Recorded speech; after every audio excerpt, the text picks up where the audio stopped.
We are living in good times when it comes to cameras. I could take anything that is on the market today and happily shoot with it all day. When looking at cameras, choice is more about fine-tuning which specifications speak to you, and more importantly, it's about personal preference. If you've been watching my channel in the last couple of years, you'll know that while I do own a number of brands of cameras back there on those shelves, Raymond and I have fallen in love with Leica. So when Leica approached me about working together on a project, I thought, of course I want to work together. I mean, really, what would you do? And they basically said I could do whatever I want. So I said, cool. I want to explore these good times and my own love of photography. I certainly love gear and specifications, but for me, I want more out of my camera than just an impressive spec sheet. I've said this many times, and I'll certainly say it again. I love using a Leica camera. They set themselves apart in build and results and overall user experience, and they do have the specs to support my all-around photography and videography pursuits. So what better camera to use to explore these good times and to simply share my joy and love of photography with you than a Leica? So Raymond and I cooked up an adventure. We packed up our SL2 and a borrowed SL2-S from Leica, freshly loaded with the new firmware, along with a pack full of lenses. And we headed out on a multi-transportation adventure. We started on a train and then we rented a car, our destination being San Francisco, California. In this video, I'll share those photos and videos that we each captured, and because we are certainly gearheads, I'll share a bit about the cameras along the way.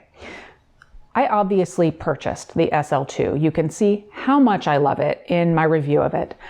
I also have a video comparing the SL2 and the SL2-S, but since then, Leica released a big firmware update for the SL2-S, so I think it's worth revisiting how these two cameras are different. But first, we're doing something a little bit different. I will share the adventure, my and Raymond's art, with a little bit of music for your viewing pleasure.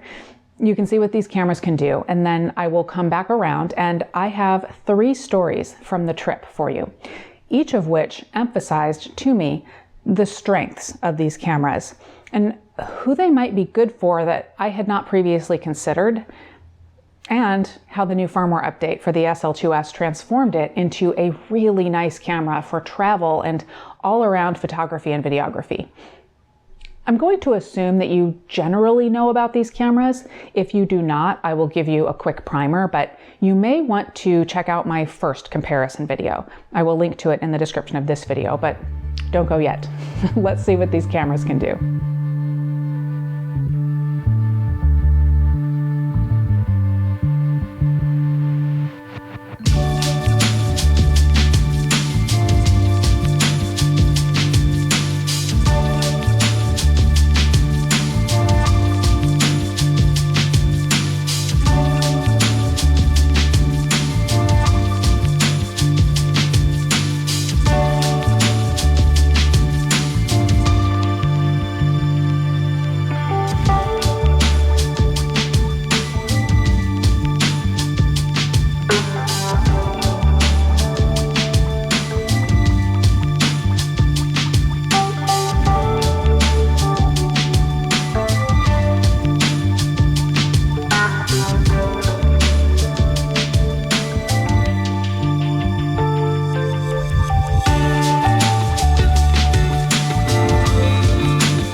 If you're new here, hello, my name is Leigh, and you would have seen my partner in life and in camera purchasing, Raymond, in some of those clips and those photos.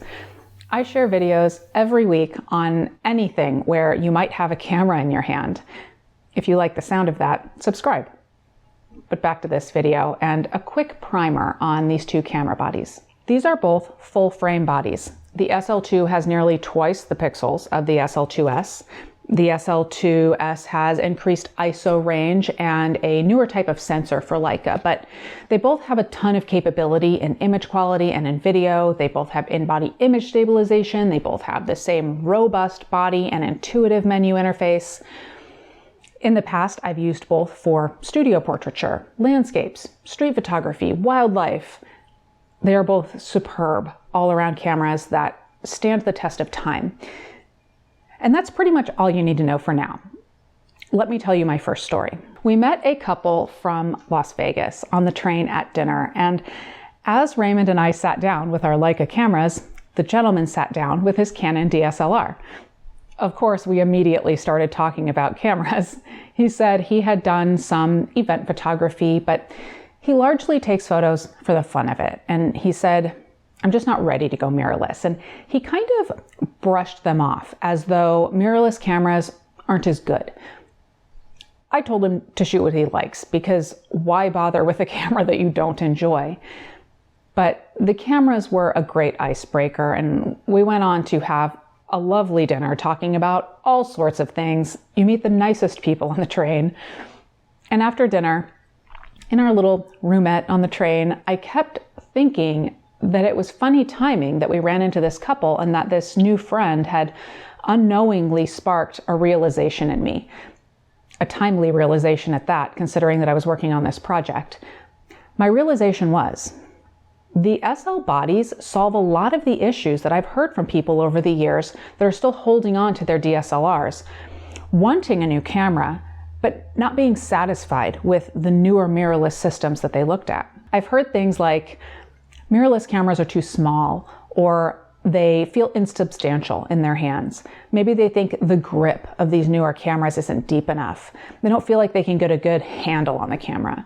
Or they think that mirrorless cameras feel too easy to break, or they won't last for other reasons.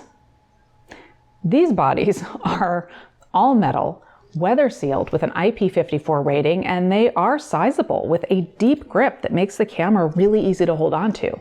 These are built to last with meaningful firmware updates released rather than Leica releasing entirely new bodies every year. Or I've seen comments about a general dislike of the electronic viewfinders that you typically see on mirrorless cameras. And while these cameras do have electronic viewfinders, they are very good. And paired with Leica's naturalistic color science, they lack the electronic computery feeling of many EVFs out there. Or a common comment is that mirrorless cameras have just gotten too complicated. There's too many bells and whistles. The menus are confusing. Not these cameras. Yes, there are lots of impressive specs, but the menu structure is simple, and the customizable buttons on the camera are so easy to set. Or I've read that there isn't enough lens choice.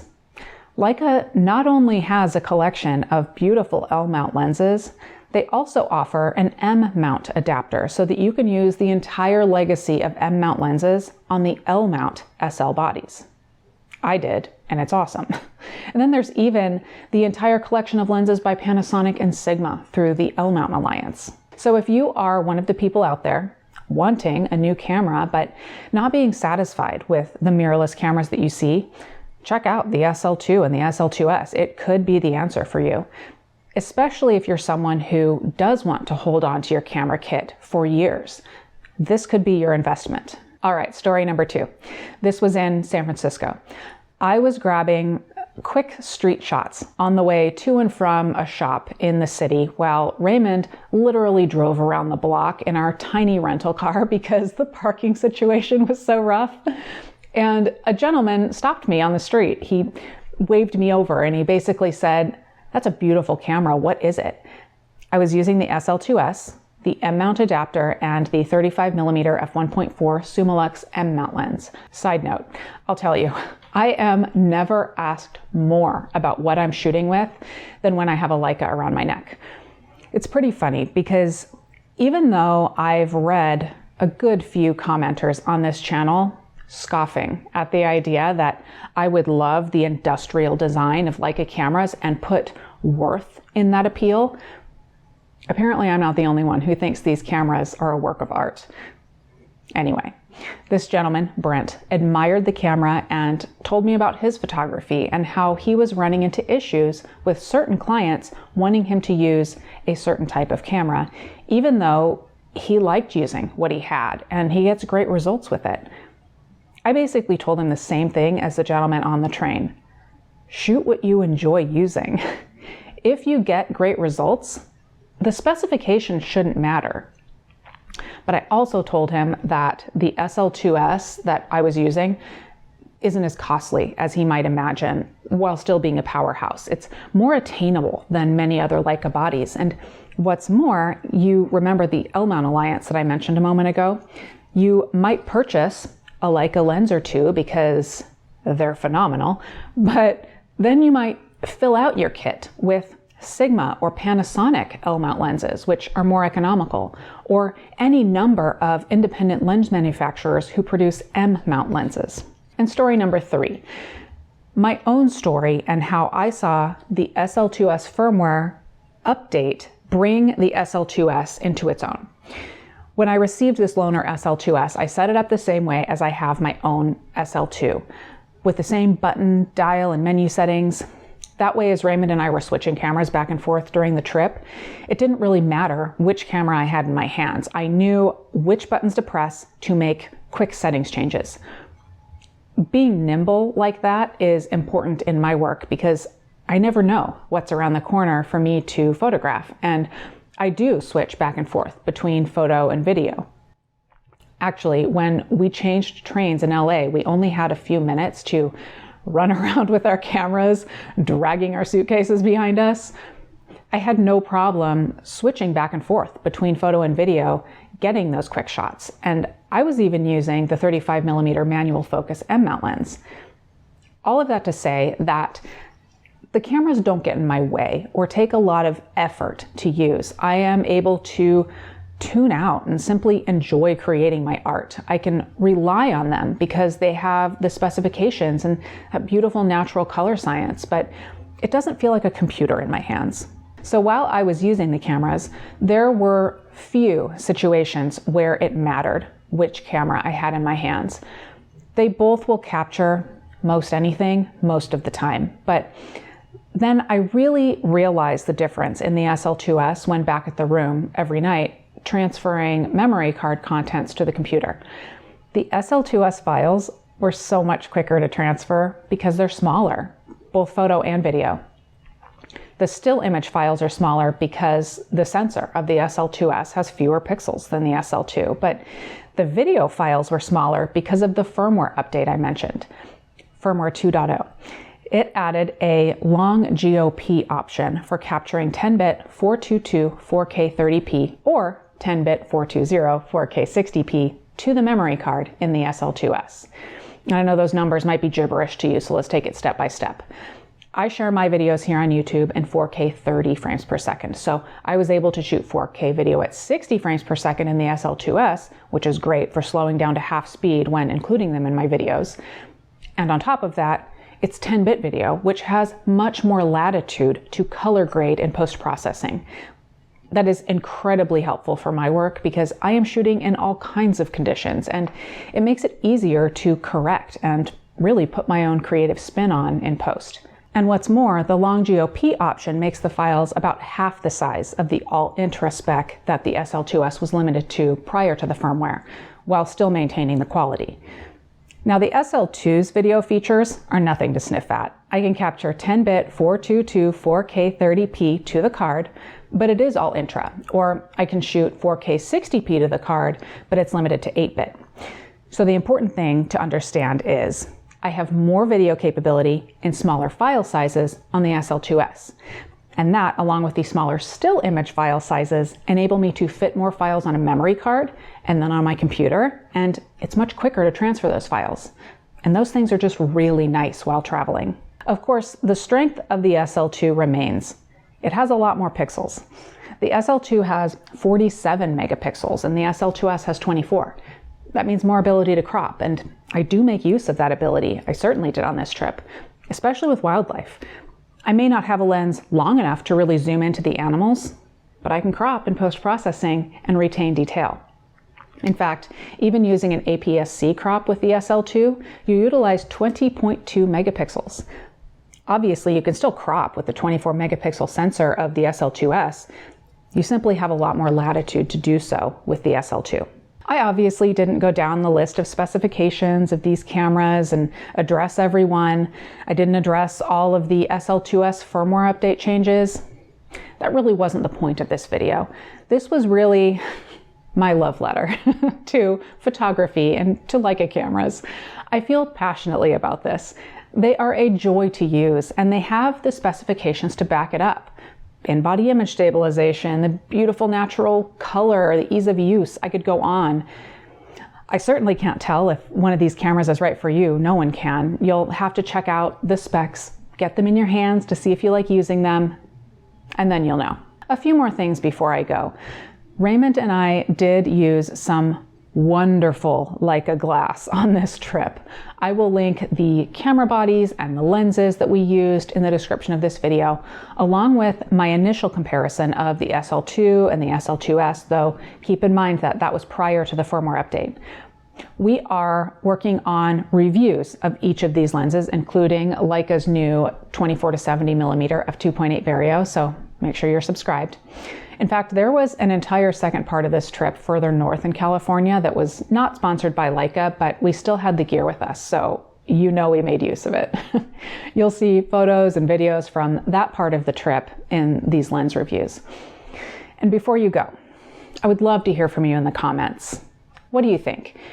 Do you, like me, love that Leica updated the SL2S with additional capability? I mean, I didn't even mention the new autofocus algorithm. There's a lot included in that firmware update. And feel free to let me know about your experience on the train. I know that there are places in the world that traveling by train is commonplace, but it is not here in the US. It is quite a novelty. Thank you to Leica for sponsoring this project, and thank you for watching.